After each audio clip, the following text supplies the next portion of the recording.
All right, folks, today we are at the Doubletree Suites in Arizona, Phoenix, Chandler to be specific. This is a king suite, and then here you actually have a queen size sofa bed or sleeper. And then here you have your little bar area, which I love. You have your teas and your coffees. If you are a diamond, gold, and silver member, you do get the 2 complimentary waters. You do have a microwave and a mini fridge, which I love. And the suites do have like a separate room, so you do have the doors here. This right here is the bathroom. They use Crabtree and Evelyn products like you'll find in all of the other Doubletree locations.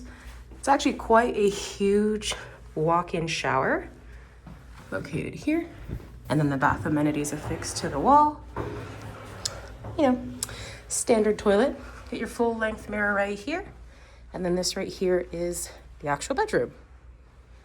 One thing I like about this, I love those. They don't have USB-C though, which I'm a little bummed about. And then I actually don't know if this one swivels. Oh, it does. Okay, so that's a swivel TV, which I love. And then because it's from 312, you get a really gorgeous view of the pool. So yeah, this is it.